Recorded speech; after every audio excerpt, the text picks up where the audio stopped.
भरमाने के लिए जय श्री राम करेंगे। हमें लगता है कि ये क्या हो गया, ये अल्लाहू अकबर नहीं बोल रहे हैं, सलाम वालेकुम नहीं बोल रहे हैं, जय जिनेंद्र और जय श्री राम कैसे बोल रहे हैं।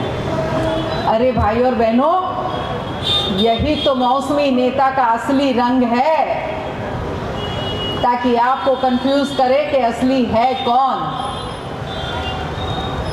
एक और नेता अपना विकास करके अपने आप को विकास पुरुष कहते हैं। बिल्कुल सही है, विकास तो किया ना, चाहे अपना ही किया, शहर का नहीं किया, विकास तो किया, इसलिए अपने आप को विकास पुरुष कहते हैं। तो ऐसे दोनों लोगों से आपको बिल्कुल सावधान रहना है।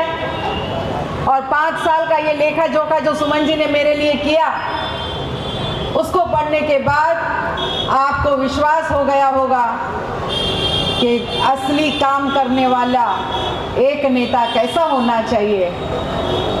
2019 में भी यही स्थिति थी, यही 3 लोग, यही त्रिकोणीय मुकाबला, और उस समय हमारी जनता ने एक सुदर्शन चक्र चलाया, और उस सुदर्शन चक्र चलाने के बाद जीत हुई गीता की।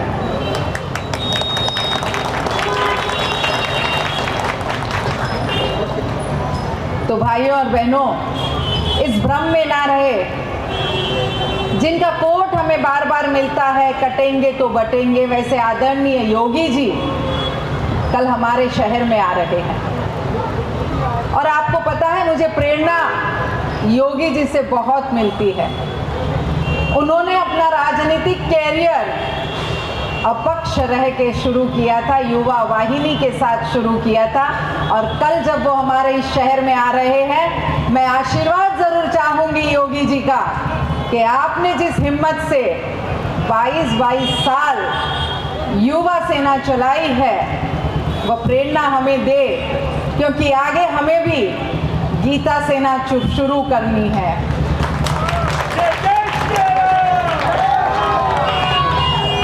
ये बात और है कि मेरे इस इलेक्शन के बाद सेना तैयार करने के लिए कॉरपोरेशन के इलेक्शन आए नहीं, कोरोना जरूर आ गया, लेकिन आपको विश्वास दिलाती हूँ कि इस बार जब कोरोना नहीं आएगा, जब कॉरपोरेशन का इलेक्शन होगा, तो हमारी तरफ से भी सेना मैदान में उतरेगी, और तब मुकाबला हम भी बताएंगे कि कैसा मुकाबला होता है। और हमने क्या किया है, हम सबके मन में एक बात आती है, हमारी पार्टी किस धर्म की है। अरे किसी ने भी हिंदुत्व का एक ठेका ले रखा है क्या? क्या यहाँ बैठे जो किसी पार्टी से नहीं जुड़े, वो किसी न किसी धर्म से नहीं जुड़े? मैं पूछना चाहती हूँ कि हमने ये कैसे सोच लिया कि हिंदुत्व अमुक पार्टी ही कर सकती है, जबकि हिंदुत्व को साबित करने के लिए 22 जनवरी को पत्थर जब गिर रहे थे, तो वहां मैं उसका सामना कर रही थी। जब 2 केस धर्म के लिए हुए, और मैंने तो बड़े हिम्मत से कहा था कि हमें तो 15 मिनट नहीं 5 ही मिनट चाहिए, और उसका एक केस मुझ पे जरूर हुआ। मुझे गर्व है कि धर्म के नाम से 2 केस मुझ पे हुए हैं। मेरे धर्म की रक्षा करने के लिए 2 केस मुझ में हुए हैं। मैं सामने वाले को पूछती हूँ, आपको अपने आप को हिंदुत्व को ठेका लेने वाले उस पार्टी से आप उम्मीदवार हो और बताते हो कि मैं ही हिंदू हूँ, आपको आपके ऊपर धर्म के नाम से कितने केस हुए हैं, जरा हमें वो तो बता दो। मैं दोनों नेताओं से पूछती हूँ, आज जो श्री राम का झंडा उठाए फिरते हैं, 22 तारीख को जब हमारे झंडे का अपमान हुआ था, हमारे भगवान का अपमान हुआ था, उसे लातें मारी गई थी, तब आप बाहर क्यों नहीं आए? तब आप नीचे क्यों नहीं आए? तो रोक लीजिए अपने इस नकली हिंदुत्व की ऐलान को। आप सबसे वायदा करती हूँ, मैंने जैसे मेरी दोनों बेटियों के विदाई के बाद एक संकल्प लिया है कि मेरे लिए इस शहर की सभी बेटियां मेरी बेटियां हैं, उनकी रक्षा करनी चाहिए। क्योंकि यहाँ कुछ लोग, कुछ ऐसे लोग जो हमारी बेटियों पे बुरी नज़र डालते हैं। मैं उस समय 2 बजे 2:30 बजे पुलिस स्टेशन जाती हूँ जब हमारी बेटियों पे अत्याचार होते हैं, तब कोई नेता हमें दिखता नहीं है। तो मैं आपको विश्वास दिलाती हूँ कि मेरी दोनों बेटियों की विदाई के बाद शहर की सभी बेटियां मेरी अपनी बेटियां हैं। उनका जीवन सुरक्षित करना ये मेरा पहला फर्ज है। उनको सुंदर और स्वस्थ जीवन देना ये मेरा पहला कर्तव्य है। एक माँ हूँ, अपने परिवार का ध्यान रखना ही पड़ेगा। और मैं परिवार यानी सिर्फ मेरी बेटियां नहीं है, ये जो पूरा जन सैलाब यहाँ है, ये पूरा शहर यहाँ है, वो पूरा का पूरा परिवार मेरा है। और मेरे इस परिवार की सुरक्षा की जिम्मेदारी मैं लेती हूँ।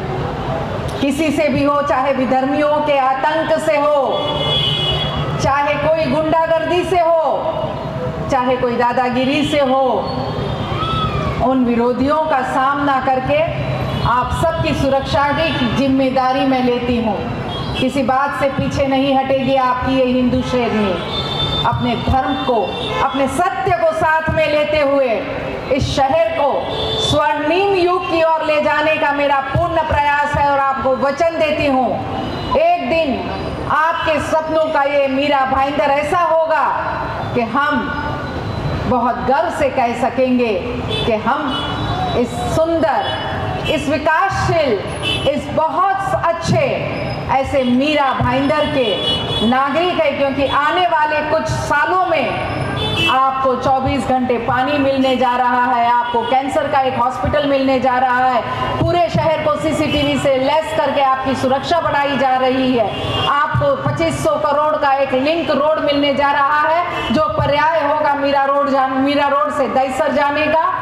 आपको बहुत सुंदर फेरी की व्यवस्था हमने करके दी है। यातायात को सुरखरूप बनाने के लिए 3 ब्रिज आ रहे हैं, मेट्रो आ रही है। और आपको मैं पक्का विश्वास दिलाती हूँ कि बहुत अच्छे स्कूल और कॉलेज और यूनिवर्सिटी भी हम लाके रहेंगे। यहाँ के युवाओं को रोजगार की ज़रूरत है, इंडस्ट्रियल ज़रूर आके रहेगा, IT पार्क ज़रूर आके रहेगा। और ये जो हमारे रिजर्वेशन जो अब तक हड़प किए जा रहे हैं, जहाँ ज़मीन देखी नहीं वहाँ बोर्ड लगा नहीं, इस भ्रष्टाचार, इस अत्याचार को मैं प्रण लेती हूँ कि मैं ख़त्म करके रहूँगी। लोगों को अपने हक का घर दिलाऊंगी। जेसल पार्क वालों, आपका ये सीसी रोड मेरे कार्यकाल में बना है और ज़रूर आपको नया घर भी अगले मेरे कार्यकाल में मिलेगा। क्योंकि रीडेवलपमेंट के लिए जेसल पार्क की जो ज़रूरत है, चाहे वो कन्वेंस हो, चाहे बाकी सब चीज़ें हो, उस चीज़ों को मैंने शुरू तो कर लिया है, काफ़ी सारी बिल्डिंग का कन्वेंस करके दिया है। बाकी की जो बिल्डिंग है उनको भी रीडेवलपमेंट के लिए उनकी राह क्लियर करके दूंगी। और आपको एक नया जेसल पार्क, आशा नगर, चंदन बाग सब इतना सुंदर यहाँ होगा कि आपको भी फक्र होगा कि हमने एक ऐसे नेता को चुना जिसने जेसल पार्क की सीरत और शक्ल दोनों बदल दी। आपका बहुत बहुत धन्यवाद करती हूँ, आपका आशीर्वाद चाहती हूँ और आप भूले नहीं। इसलिए एक बार कहना चाहूँगी कि मेरी निशानी, मैं आपसे सुनना चाहती हूँ, मेरी निशानी क्या है?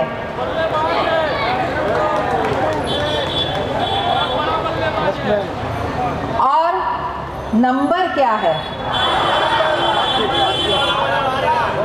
तो बजाइए 12 और भगाइए 2 नंबरी को।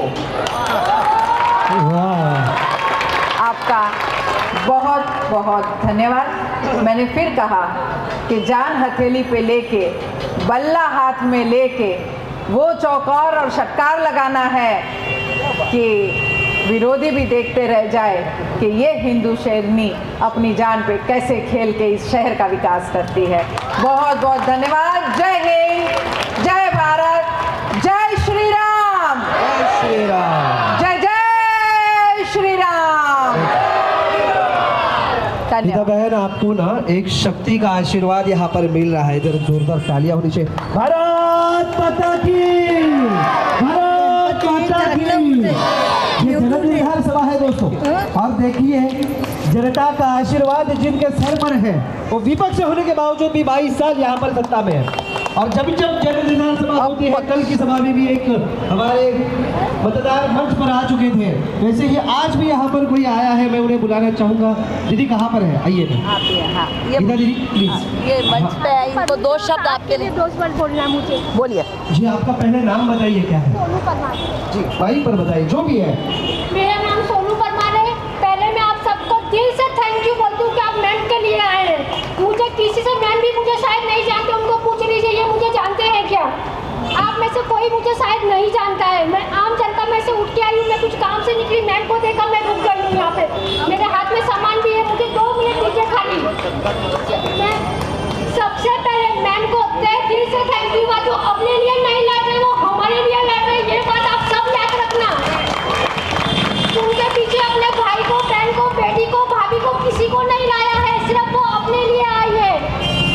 अपनी फैमिली को लेके नहीं आई है, खुद अकेली लेडी आई है। सबसे पहले वो देखिए, इनके पीछे इनका परिवार नहीं है कि उनके बहन को ले आए, हस्बैंड को ले गए, किसी को नहीं, अकेली लेडी है।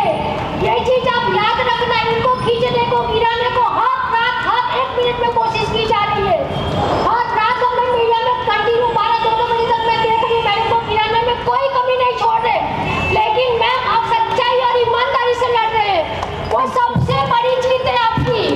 कोई जीत देना ना, हम पब्लिक बोलते हैं yes ma'am is great, Geeta ma'am is great. वो लेडी अपने लिए लड़ रही है, नहीं हमारे लिए, नारी शक्ति के लिए। प्लीज बहनों मैं आपसे हाथ जोड़ के रिक्वेस्ट करती हूँ, कभी भी गलत का साथ मत देना, आप पछताओगे। इतना मैं लिख के देती हूँ, जिस दिन आपने गलत का साथ दे दिया आपको पछताना पड़ेगा। लिख जालिए।